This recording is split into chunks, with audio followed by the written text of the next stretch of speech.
નમસ્કાર મિત્રો, સ્વાગત છે તમારું આપણી પોતાની યુટ્યુબ ચેનલ પેન્શન ગુજરાતમાં। તો મિત્રો, આજે આપણે વાત કરવાના છીએ એક એવા મહત્ત્વપૂર્ણ વિષય વિશે જેની આખા દેશના લાખો સરકારી કર્મચારીઓ અને પેન્શનરો બેસબરીથી રાહ જોઈ રહ્યા છે।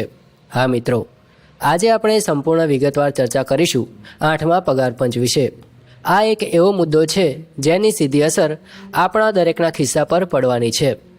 મિત્રો, આજના આ એપિસોડમાં આપણે જાણીશું કે પગાર પંચ શું છે, તેનો ઇતિહાસ શું છે, 8મું પગાર પંચ ક્યારે આવી શકે, પગારમાં કેટલો વધારો થઈ શકે છે અને ફિટમેન્ટ ફેક્ટર શું હોય છે, તેમજ પેન્શન પર શું અસર પડશે અને સરકારનું શું વલણ છે। આ તમામ માહિતી આપણે આ વિડીયોમાં મેળવવાના છીએ। તો મિત્રો, છેલ્લે સુધી આ વિડીયોને જોજો, તમને આ સંપૂર્ણ માહિતી મળી રહેવાની છે। તો મિત્રો, એ પહેલાં જો તમે હજુ સુધી અમારી ચેનલ પેન્શન ગુજરાતને સબસ્ક્રાઈબ નથી કરી તો અત્યારે જ સબસ્ક્રાઈબ કરી લો, કારણ કે આ ચેનલ પર અમે દરરોજ પેન્શનર તેમજ સરકારી કર્મચારીઓને લગતી તમામ માહિતી લાવતા રહીએ છીએ। તો આપણે સૌપ્રથમ સમજીએ કે આ પગાર પંચ છે શું અને તેની જરૂરિયાત શા માટે પડે છે। તો મિત્રો, આઝાદી પછી ભારત સરકારે સૌપ્રથમ વર્ષ 1946માં પ્રથમ પગાર પંચની રચના કરી હતી। ત્યારથી લઈને આજ સુધી કુલ 7 પગાર પંચો આવી ચૂક્યા છે।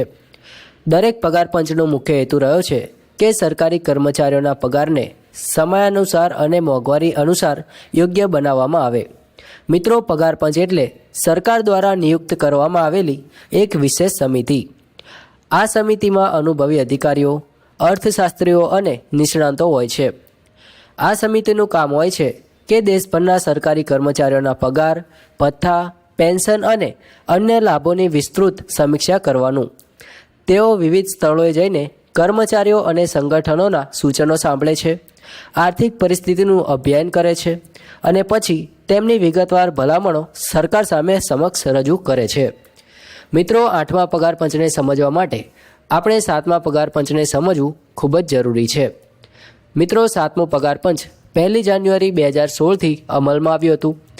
આ પગાર પંચમાં ફિટમેન્ટ ફેક્ટર 2.65 રાખવામાં આવ્યું હતું, જેના કારણે લઘુત્તમ મૂળ પગાર 7,000થી વધીને 18,000 રૂપિયા થયો હતો। આ એક મોટો વધારો હતો અને તેનાથી કરોડો કર્મચારીઓને લાભ થયો હતો।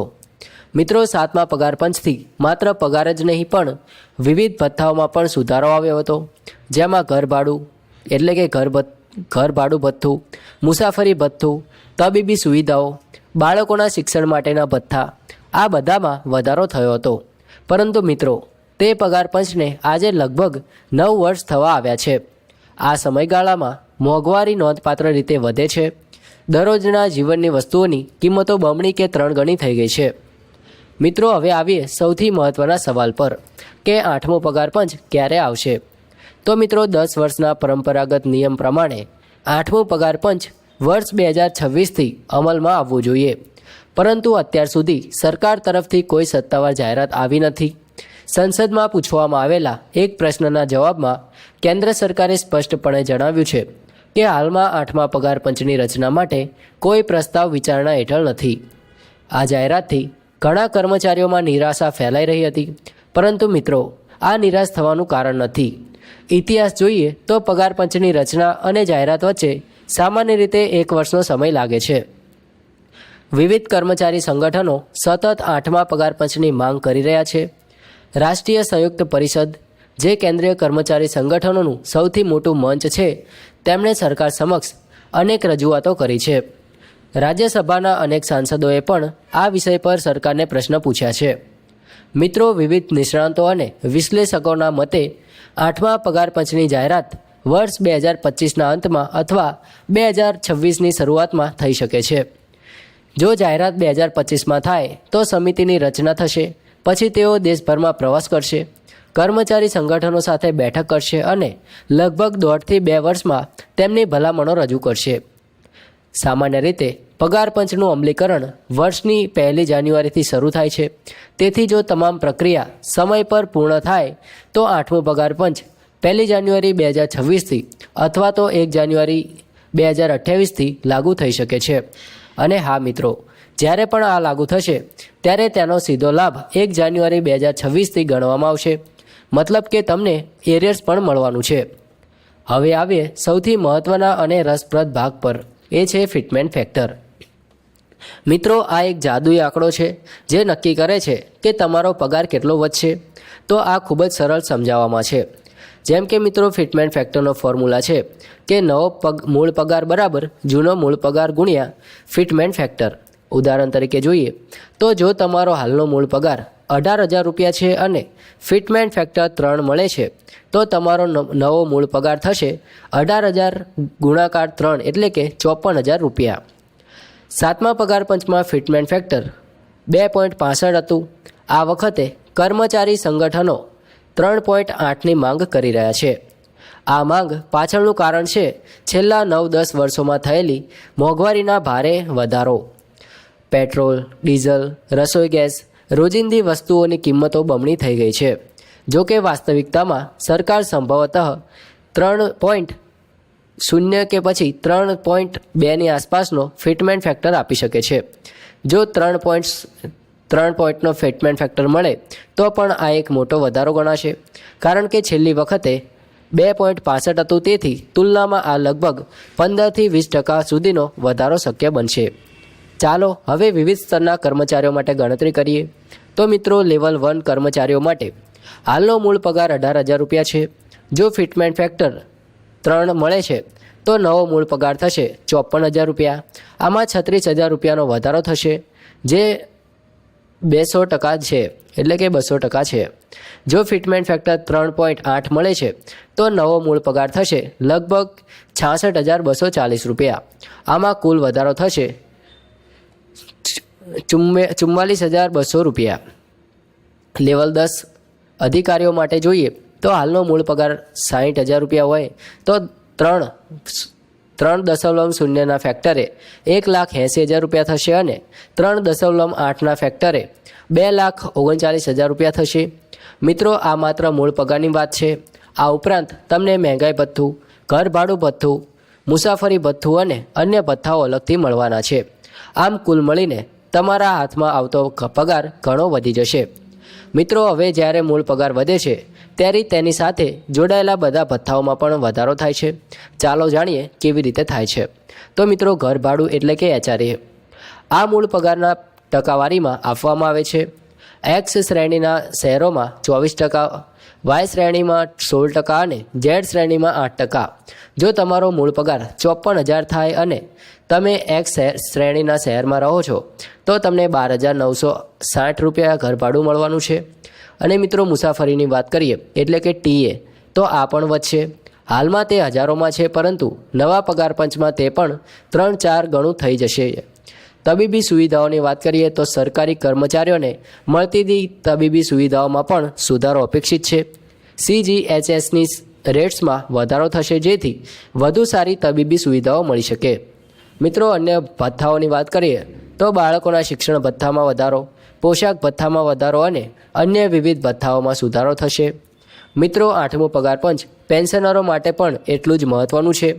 હાલમાં લઘુત્તમ પેન્શન 9,000 રૂપિયા છે. 8મા પગાર પંચ પછી આ 9,000 રૂપિયા કેટલા થશે? તો મિત્રો, જો ફિટમેન્ટ ફેક્ટર 3 મળે છે તો લઘુત્તમ પેન્શન થશે 27,000 રૂપિયા. અને જો 3.8 ફેક્ટર મળે છે તો તે લગભગ 34,000 રૂપિયા થશે. આ એક બહુ મોટો વધારો કહી શકાય. જે પેન્શનરો 25,000 થી 30,000 રૂપિયા પેન્શન મેળવે છે તેઓની પેન્શન 75,000 થી 90,000થી પણ વધુ થઈ શકે છે. આ તેમના જીવન ધોરણમાં નોંધપાત્ર સુધારો લાવશે. મેડિકલ સુવિધાઓ જે પેન્શનરોને સતત જોઈતી હોય છે તેમાં પણ સુધારો થશે.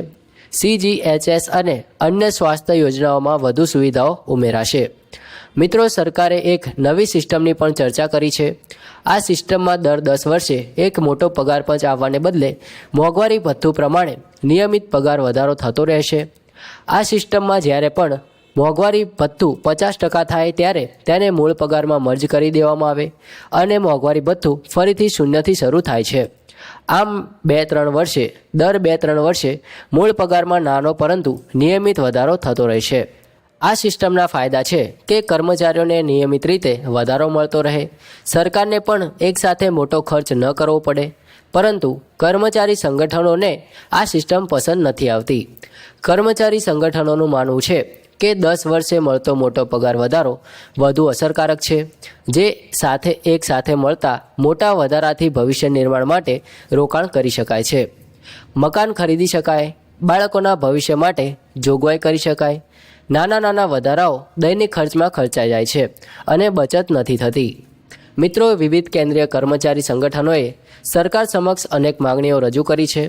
તેમની મુખ્ય માંગણીઓ આ છે, જેમાં પહેલી છે કે ફિટમેન્ટ ફેક્ટર ઓછામાં ઓછું 3 હોવું ખૂબ જ જરૂરી છે અને જો શક્ય હોય તો 3.8 આપવું જોઈએ. બીજું છે કે લઘુત્તમ પગાર 20,000થી નીચે ન હોવો જોઈએ. ત્રીજું છે કે મોંઘવારી ભથ્થું વર્તમાન ફોર્મ્યુલા પ્રમાણે ચાલુ રહે. ચોથું છે કે નવી પેન્શન યોજનામાં સુધારા લાવવા અને જૂની પેન્શન યોજના પાછી લાવવા વિચારણા કરવી. અને મિત્રો, પાંચમું છે કે સ્ટાગ્નેશન બદલ પગાર વધારવો જોઈએ. છઠ્ઠું છે કે તબીબી સુવિધાઓ સુધારો અને CGHSની સુવિધાઓ વધારવી જોઈએ.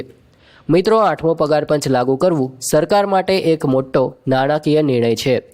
કેન્દ્ર સરકારના લગભગ 31,000 લાખ કર્મચારીઓ અને પેન્શનરો છે.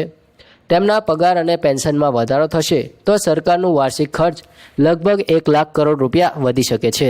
સાથે રાજ્ય સરકારોએ પણ આ પગાર પંચ લાગુ કરવાનું રહેશે. રાજ્યોમાં પણ કરોડો કર્મચારીઓ અને પેન્શનરો છે. આમ કુલ મળીને આ એક વિશાળ નાણાકીય નિર્ણય છે.